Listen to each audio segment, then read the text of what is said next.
morning students. So today I am going to explain about genetic disorders. So disorders, all you know that, so that is disease. And genetic means it is related to chromosomes. So naturally all of you know that we get chromosomes from our parents, and the chromosomes they are transferred from parents to progeny. So if any kind of disorder which is associated with the chromosome, so that is automatically transferred from parents to progeny. So these kind of the disorder, so they are called genetic disorders. Now here we can classify genetic disorders into two categories. One is Mendelian disorder and the second is chromosomal disorders. So you have to remember what are the examples of Mendelian disorder and which disorder they are called as a chromosomal disorder. Because in board exams, either you will get direct question that you explain hemophilia or sickle cell anemia, or indirectly also you will get the question with the help of an example you explain a Mendelian disorder. So you have to remember the example. The Mendelian disorder are the disorders which follow Mendelian laws. So all of you know, Mendel has explained three laws: laws of dominance, laws of segregation, and the law of independent assortment. So this kind of the disorder, it follows the Mendelian principles, and in the same order it is transferred from parents to progeny. And here you can find out why the disorder is appearing, because there is change only one single gene. There is mutation in a single gene, and if there is any kind of the change in the gene, then automatically you can find out now different character will be expressed by the gene. So only you can find out there is change in a single gene. Whereas the chromosomal disorder, so there is change in number of chromosomes. You can find out either one chromosome is deleted, the whole chromosome. One chromosome is deleted or one chromosome extra chromosome, so that is added. So these kind of the disorders, so that is called chromosomal disorder. So here you can find out, so there is change in number of chromosomes. Like for example in human body or in the human cell, how many chromosomes are there? 46 chromosomes are there. But suppose in case of 46 chromosomes, there is 45 chromosome or 47 chromosome, then the disorder, so that is called chromosomal disorder. For example, Down syndrome, Turner syndrome, Klinefelter syndrome, now these are all chromosomal disorders. So first we will discuss about Mendelian disorder. So hemophilia, so that is a Mendelian disorder, and hemophilia is also known as royal disease or bleeder's disease. So why the name is given royal disease? Because it was for the first time, or generally it is reported in the royal family. For example, Queen Victoria. Queen Victoria was a carrier and transferred the disease to its son. So mainly this disease, so that is found in the royal family. So the name is given royal disease or bleeder's disease. Because in the disease you can find out there is normal clotting factor is missing. And if the clotting factor is missing, then you can find out the clotting process will be delayed and there is severe loss of blood. So it is also called as bleeder's disease. Okay. Now this disease is sex-linked recessive disorder. Because the disorder, either it is related to the sex chromosome or it is related to the autosome. There are two types of disease. Autosome, all of you know, so these are all the normal chromosome responsible for normal character. So either due to some mutation in the autosome, the disorder, so that will appear, or if it is linked to X chromosome, then also the disorder can be appear. And also you have to remember this disorder, either it is because of the recessive gene or dominant gene. Because when you will get an indirect question, then you will be confused. So you have to remember that it is related to sex chromosome and it is a recessive disorder. Because in the board exams you will get the direct question also and the indirect question also. Okay.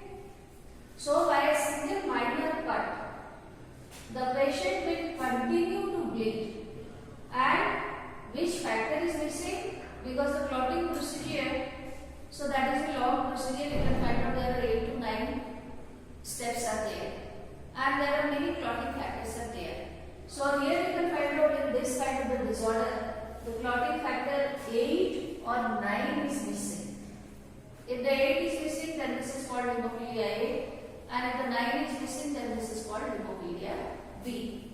And there is no permanent cure. So what is the cure? Blood transfusion. If the normal blood is given to the patient, then the normal blood is having clotting factor, then for the time being the patient can get the relief. Okay. Now the gene which is responsible for hemophilia, so that is gene H. H for hemophilia, and you know it is present on which chromosome? Sex chromosome. So that is X chromosome. Okay. So what can be the possible genotype of the male and the female? For example, if the female is having both X chromosome, so they are hemophilic. So that means this is a homozygous condition, and the homozygous condition, so that is lethal. Before the birth of the baby, you can find out the baby will die. So the female baby will not survive if both the genes they are hemophilic. Then the female also it can be carrier. So what do you understand by the carrier? In female there are 2 X chromosomes. If one X chromosome is normal, this chromosome is normal, and the another X chromosome, so that is hemophilic, then the female will survive, and the disease will not be able to express itself because one X chromosome is normal. So they are called carrier. They themselves they are not having the disease, but they can transfer the hemophilic gene to the next generation progeny. So they are called carrier, and they can be normal life because they are having one X chromosome which is normal. Now male, there are 2 X chromosomes.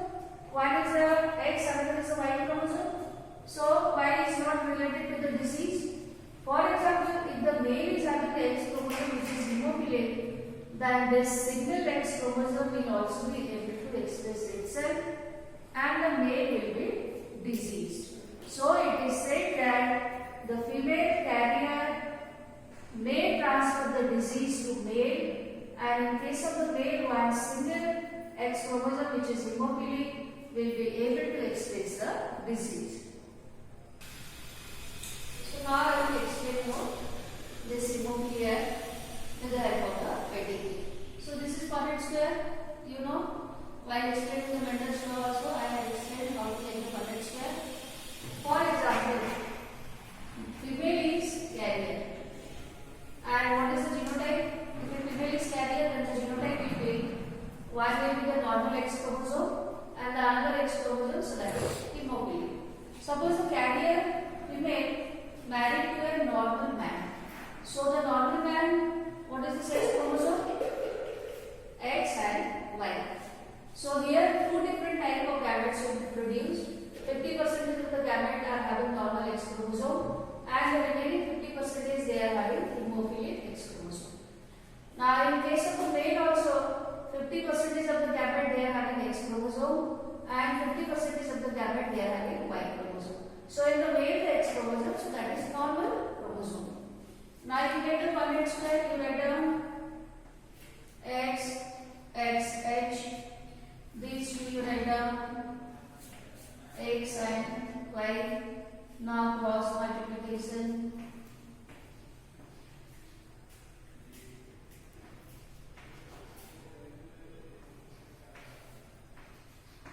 So this is the genotype.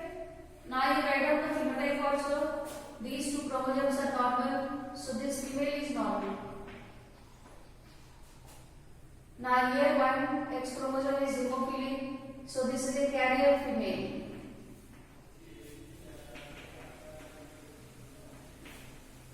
Now here if I find out this is a male XY chromosome, male is normal, no disease.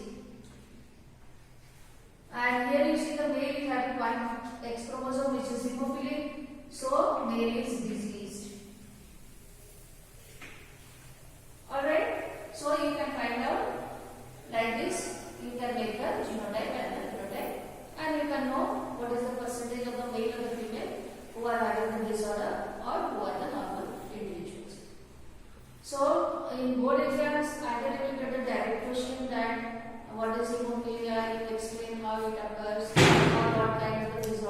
babies. Or indirectly also you will get the question why the disease or the disorder, so that is transferred from the carrier female to male.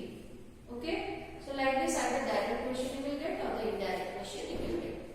Now the next disorder, Mendelian disorder, so that is phenylketonuria.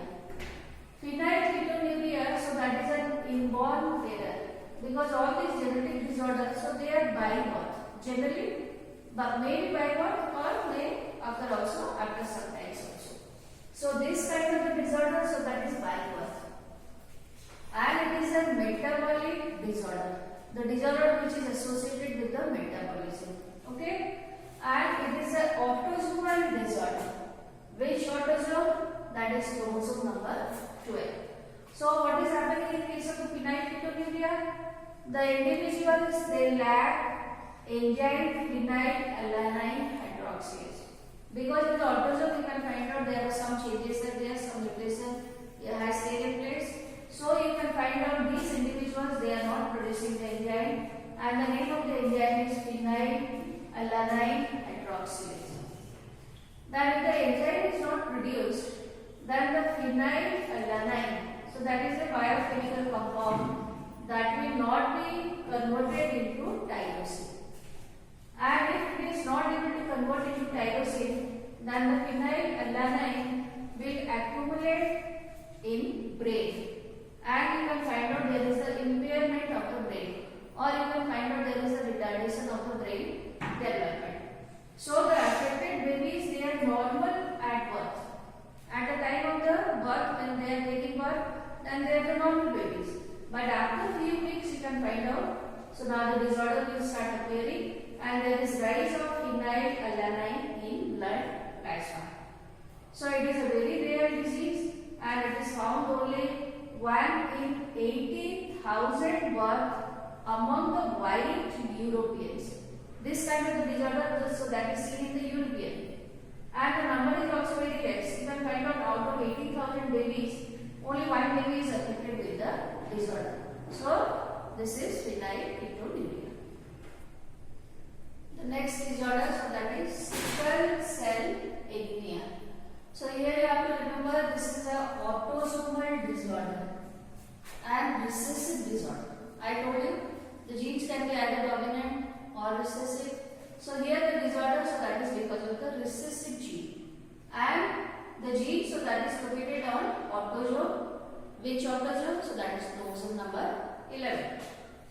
And why the name is given sickle cell? Because normally you know that the normal and the healthy RBC, so these are all biconcave shape. But here what is the shape of the RBC? So that is sickle. Sickle मैंने जिसमें हम लोग घास काटते हैं, ठीक है?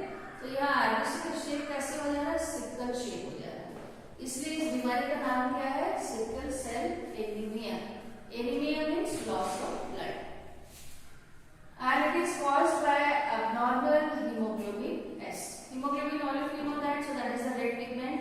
And what is the function of the hemoglobin? To transfer oxygen to different parts of the body. So here the hemoglobin, so that is defective hemoglobin. The normal hemoglobin, so that is represented by HbA.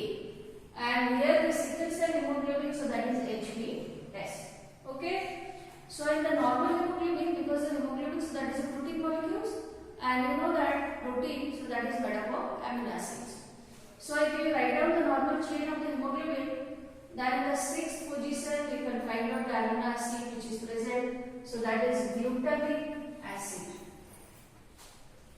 And in the sickle cell, what happens? Because of mutation of a single base, you can find out this glutamic acid, so that is replaced by another amino acid which is called the valine. And now the hemoglobin, it becomes defective, and the RBC becomes sickle shape. So the sickle shape RBC, it cannot pass through the capillaries and clot and the degenerate. Because the capillaries, they are very narrow, the diameter is very narrow, and in place of the biconcave, if the RBC is sickle shape, so these are all the long. You can find out now the diameter is more, and capillaries, they are very narrow, so they cannot pass through the capillaries and they will start degenerating. So naturally when the RBC will break, then the anemic condition will appear, blocked, then the blood circulation and the supply of oxygen is also disturbed. For example, if there is a clotting in the blood capillaries, then automatically the flow of the blood will also stop. And when there is no flow of the blood, then there is no transfer of oxygen to tissue or different body parts. Okay? So, after all these disadvantages, still you can find out this disorder, so that is found in human population. Why? Because those people who are having sickle cell RBC, they are having a survival benefit. ये भी आपको board में question पूछता है, ठीक है?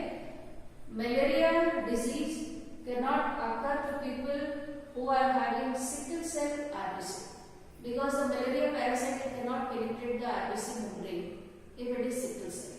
So they are not having malaria. Those people who are having sickle cell RBC, they will not be affected by malaria. Now you see the genotype. So here you see this is a carrier female, and the carrier female is only having one allele which is sickle shape. One is the normal hemoglobin HbA, another is the hemoglobin S which is defective. Then the carrier female married to a carrier man. The carrier man is also having one normal hemoglobin and another is the sickle cell hemoglobin. So here two different types of the gametes will be produced. One is the normal HbA, another is HbS. Similarly, in case of the man also two types of gametes will be produced. 50% of the gamete they are having HbA and the 50% they are having HbS. Now you make the Punnett square.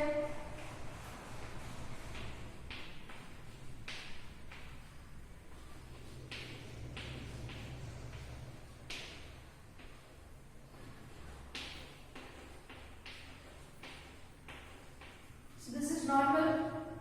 This individual or the progeny is normal. Now here you see the genotype, so HbA and HbS. So this is a carrier.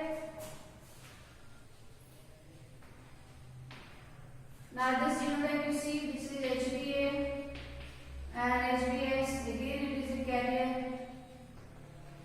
And here you see the last one, HbS, HbS, so this is diseased. Okay, because you know that the recessive gene can express itself only in homozygous condition. So out of four progeny, this one is normal, this one is normal, this is also normal, and only one single one, so that is diseased. So here you see the diagram which I have drawn here. Now this is normal hemoglobin gene.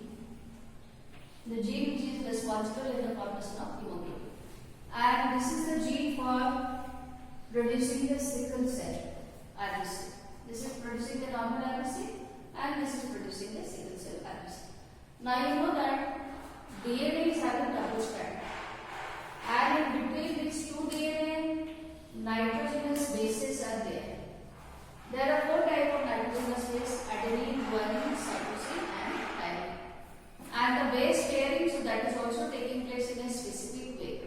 Always you can find out adenine, so that is pairing with thymine, and cytosine is pairing with guanine. So the base pairing is specific. Now here you see in the normal gene, what are the base pair? GAG, and in the complementary strand CTC, because guanine will always pair with the cytosine, adenine will always pair with the thymine.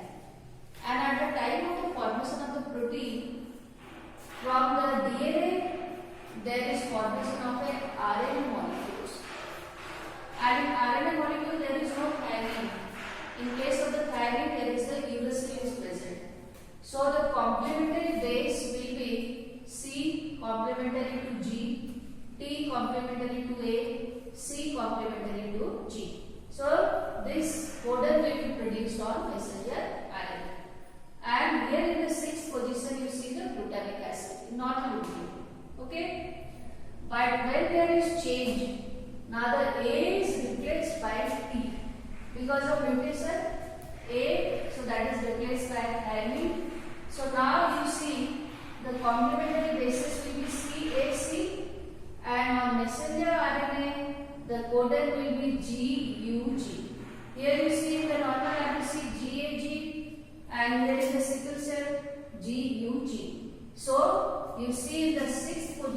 reaction glutamic acid is replaced by valine.